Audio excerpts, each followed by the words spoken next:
할렐루야. 우리 성도님들 한 분 한 분 뵈니까 너무 좋네요. 아멘. 정말 우리 성도님들 감사하고요, 또 축복합니다. 우리 영상으로 예배드리는 우리 성도님들도 주님의 이름으로 축복합니다. 여러분, 이런 경험 있으세요? 정말 하나님의 은혜가 너무 감사해서 가슴이 복받친다 그러죠. 너무 감사한 것들, 그런 경험들이 있으세요? 저는 종종 그런 경험들을 할 때가 있어요. 너무 좋은 거예요. 이거는 심장이 터질 것 같은 그 감사함. 하나님, 어떻게 이렇게 놀랍게 이끌어 주십니까? 여러분,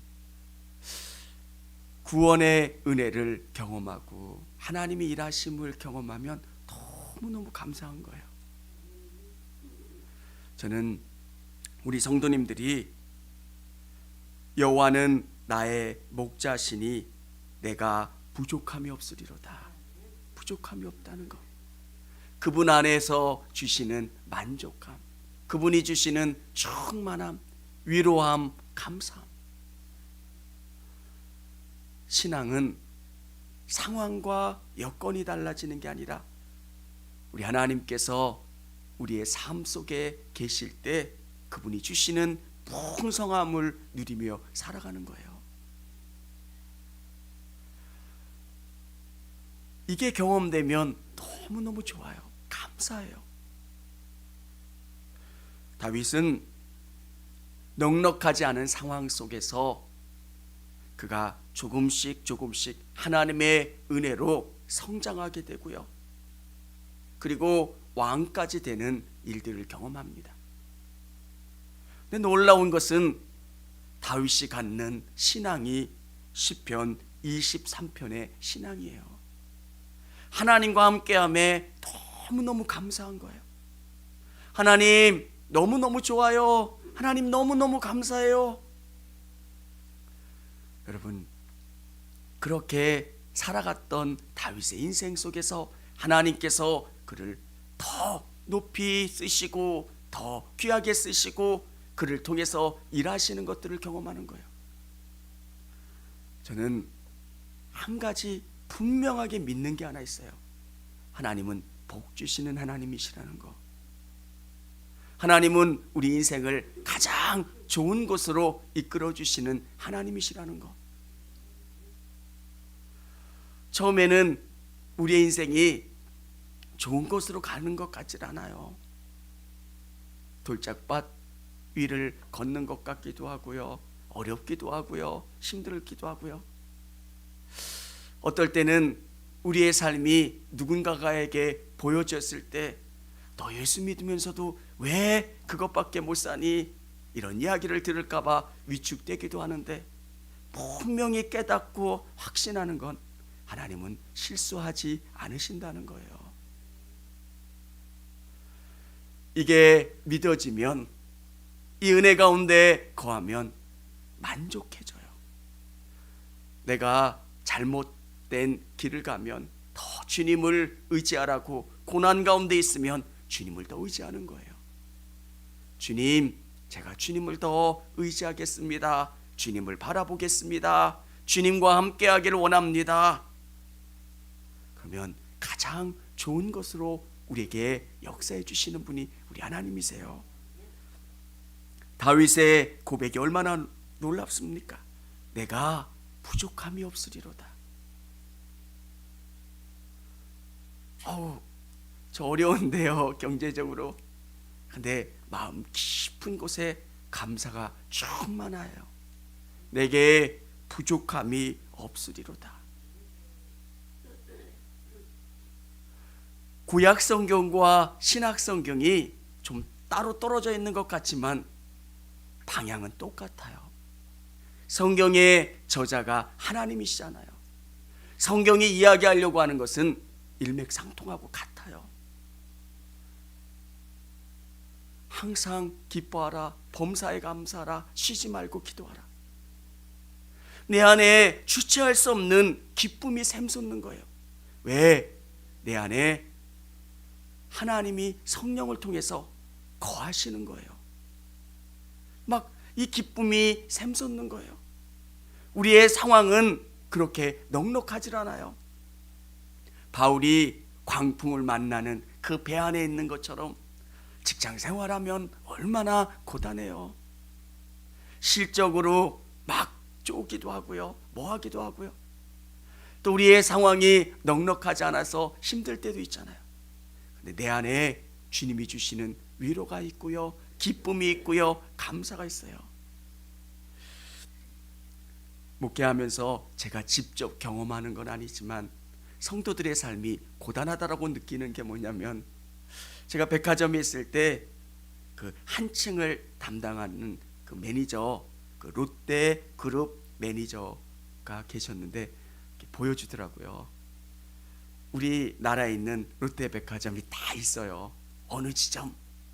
그러면 뭐 잠실 롯데 그런 걸 딱 들어가면 거기 몇 층이 나와요. 몇 층 딱 들어가면 그 다음에 폴더에 누구 딱 들어가면 매출액이 얼마, 순위가 얼마, 뭐가 얼마가 다 나와요. 매일매일. 그러면서 그게 압박이 되는 거예요. 순위권 안에 못 들어오고 뭐가 안 되면, 야, 참 힘들겠다. 성도들의 삶이 이렇게 고단하고 지치고 힘들고. 근데 여러분, 그것만 있으면 기쁨이 없잖아요. 근데 우리 안에 어떤 게 있어요? 밖에는 유라굴로 광풍이 몰아치는 것 같아도 바울 안에 담대할 수 있는 것은 하나님이 그와 함께 하신다는 거예요. 내가 너와 함께 한다. 사랑하는 성도 여러분, 이 확신 가운데 살아가시는 저와 우리 성도님들이 다 되시기를 주님의 이름으로 축원합니다. 신앙은 여기서부터 시작되는 거예요. 가장 좋은 친구, 가장 내 마음을 털어놓을 수 있는 분, 그분이 우리 하나님이시라는 거예요. 오늘 다윗이 자기가 경험한 것, 여호와는 나의 목자시라는 거예요. 양을 쳐보니까 내가 어떻게 양들을 돌봤는지를 경험했던 거예요. 목자는 양을 위해서 최선을 다하는 거예요. 하나님은 내 인생 가운데 그렇게 돌보시고 이끄신다는 것. 부모의 입장에서 자녀들을 볼 때 어때요? 아이들이 열이 나면 밤새도록 그 아이를 돌보잖아요. 아이가 열이 나고 징얼거리니까 그 아이를 태우고 병원까지 가는 그 길 가운데 아이가 다 났어요. 아무렇지도 않아요. 그러면 밤 1시, 2시에 그 병원 갔다가도 아무 말하지 않고 돌아오는 것, 그게 부모잖아요. 다른 사람이 1, 2시에 전화해서 뭐라 그러면 불평할 거예요. 아, 왜 전화하고 뭐 하냐고. 근데 부모의 마음, 우리 하나님의 마음이에요. 가장 좋은 것 주시고 우리에게 공급해 주시고 역사해 주신 하나님. 사랑하는 성도 여러분, 부족함이 없대요. 우리에게 가장 좋은 것 주시는 분, 그분이 우리 하나님 되세요. 성경은 다윗이 경험한 가장 좋은 것, 푸른 초장, 쉴만한 물가, 그 곳에서 푸른 풀밭, 그리고 쉴만한 물가, 정말 편히 쉴 수 있는 그 물가로 양들을 이끌어 가듯이 하나님께서 우리를 그렇게 이끌어 가신다는 거예요. 여러분, 하나님이 복 주신다는 믿음의 확신을 가지실 수 있기를 원합니다. 여러분에게 쉴만한 물가, 푸른 초장으로 인도하심을 믿으시기를 바랍니다. 그러면 오늘 현재의 삶 속에서 우리가 낙심하지 않게 돼요. 어느 집안은 한 대가 지나서 그 복에 열매가 맺히는 집안도 있어요. 여러분, 하나님은 실수하지 않으세요. 뿌리가 깊이 내리고 뿌리가 깊이 내리면 더 큰 열매가 맺히는 것. 그래서 하나님은 우리를 푸른 풀밭 쉴만한 물가로 인도하신다. 그 믿음 갖고 오늘 우리에게 주어진 삶 속에서 최선을 다하면 얼마나 기쁘고 감사한지 모릅니다. 또 하나님께서 어떻게 말씀하십니까? 우리 3절 4절 우리 같이 한번 읽어보도록 하겠습니다. 내 영혼을 소생시키시고 자기 이름을 위하여 의의 길로 인도하시는도다. 내가 사망의 음침한 골짜기로 다닐지라도 해를 두려워하지 않을 것은 주께서 나와 함께 하심이라. 주의 지팡이와 막대기가 나를 안위하시나이다. 아멘. 양들을 정말 안전한 곳으로 몰고 이끌어가는 것처럼 하나님께서 우리의 인생을 이렇게 이끌어 가신다는 거예요. 여러분, 어떨 때는 여러분이 더 건강했으면, 더 물질적인 풍요를 경험했으면, 뭐 했으면 이런 생각을 가지실 수도 있을 거예요. 하나님께서는 우리에게 만족하게 주시는 거예요. 우리에게 더 큰 것을 주셨을 때 우리가 준비되지 않으면 주님을 떠날 수도 있어요. 내게 만족함을 주시고 적당히 주시고 그 하나님께 감사하면서 나가는 것. 저는 우리 성도님들이 영혼의 만족함을 가장 중요시 여길 수 있기를 원합니다. 영혼이 잘됨 같이 범사가 잘되고 강건한 것, 진짜 복이 믿음 안에서 이루어지는 것. 영적인 것을 먼저 추구하면 하나님께서 나머지 것들을 견고히 부어주세요. 어머니 장례를 진행하면서 그 장로님 생각이 들더라고요. 뭐 저희는 유산이 없어서 그런 일들이 없는데 유산 가지고 뭐 그런 일들이 있는 집이 있잖아요. 제가 아는 한 장로님은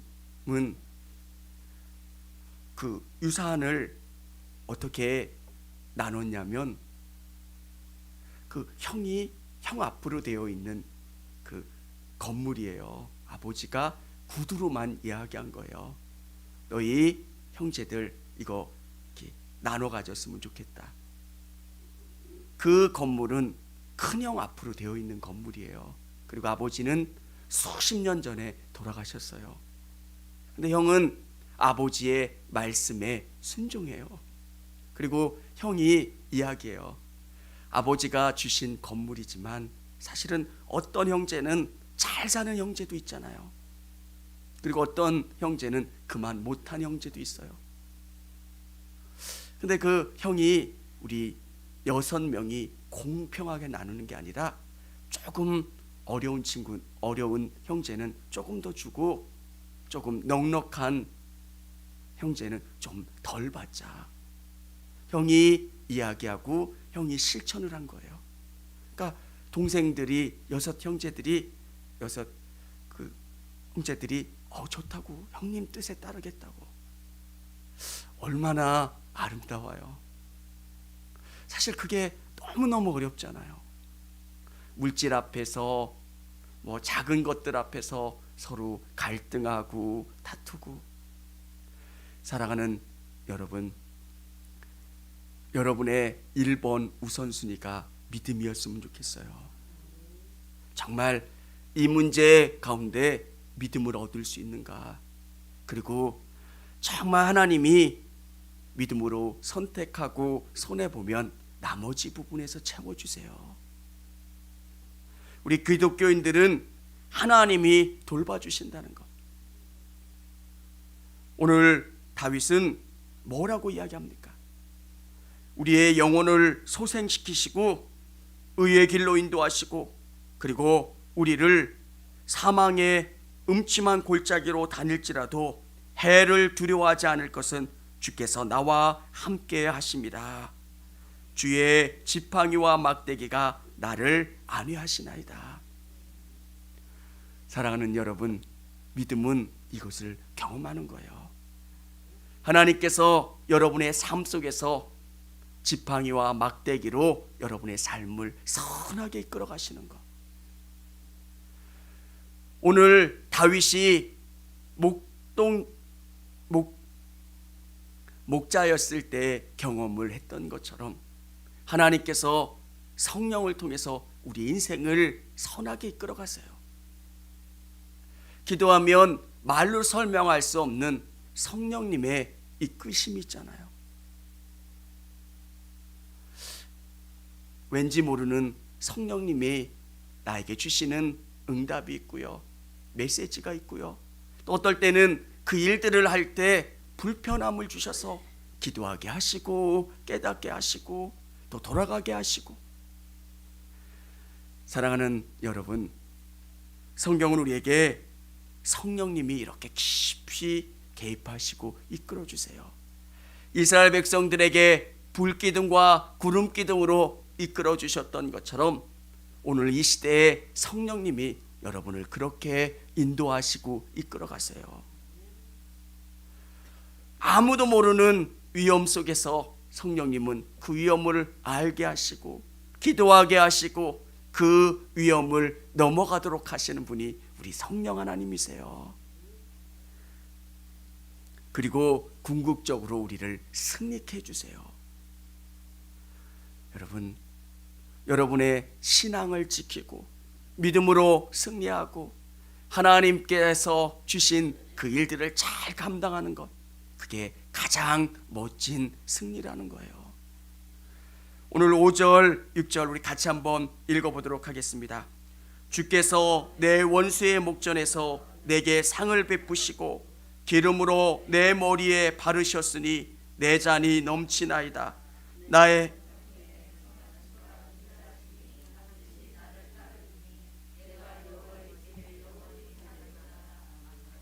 아멘. 다윗의 인생에서 하나님이 주시는 약속이 뭡니까?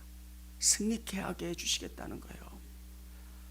젊었을 때 고난당하고 어려운 일들이 있지만 반드시 다윗을 통해서 이 일들을 이루어 주시겠다는 거예요. 원수의 목전에서 상을 베풀어 주신대요. 원수가 꾸러지게 하시고 원수 앞에서 거한 승리의 축제를 열 수 있게 도와주시고 그 머리에 기름을 바르게 해주시고 그리고 잔이 넘치도록 승리의 축배를 들 수 있도록 이끌어 주시는 것. 이 믿음이 있으면 어떤 상황 속에서도 감사하고 기뻐져요. 그래서 오늘 다윗이 고백하는 게 뭡니까? 나의 평생의 선하심과 인자하심이 정녕 나를 따르리니 내가 여호와의 집에 영원히 거하리로다. 내가 하나님과 함께 하겠습니다. 하나님을 의지하겠습니다. 하나님을 온전히 바라보겠습니다. 여러분, 시편 23편이 여러분의 신앙 고백이 되기를 원합니다. 정말 좋으신 하나님, 돌아보면 이게 왜 이렇게 우리의 인생이 이끌어집니까? 근데 하나님이 가장 좋은 곳으로 이끌어 주셨다는 거예요. 성경의 수많은 인물들에게도 고난과 어려움을 통해서 하나님이 일하시는 것들을 경험하게 해주셨던 것처럼 오늘 우리 성도님들의 삶 속에서 고난과 어려움도 동일한 의미가 있다는 거예요. 광야 40년이 없었다면 그들에게 삶 속 깊이 경험되는 신앙을 경험할 수 있었을까? 오늘 여러분 안에 이런 믿음의 고백이 있을 수 있기를 주님의 이름으로 축원합니다. 그래서 다윗이 경험했던 이 신앙을 여러분이 계속 묵상하는 거예요. 여호와는 나의 목자시니 내게 부족함이 없으리로다. 치열한 삶 속에서도 하나님 나를 이끌어 주시니 내게 부족함이 없고 감사하고 만족하고 기쁘다는 것. 오늘 우리 고백했으면 좋겠고요. 함께 기도했으면 좋겠습니다. 같이. 청주감리교회 채널의 영상 잘 보셨나요? 저희 교회 예배에 함께 참여하고 설교 및 다양한 영상을 보고 싶으시다면 화면 오른쪽을 눌러 청주감리교회 채널을 구독해 주시기 바랍니다. 주일, 수요일 새벽 예배 라이브 방송과 지난 설교, 그리고 교육부서의 예배 등 다양한 소식에 빠른 알람을 받으실 수 있습니다. 청주감리교회 유튜브 채널 구독과 좋아요 기억해 주세요.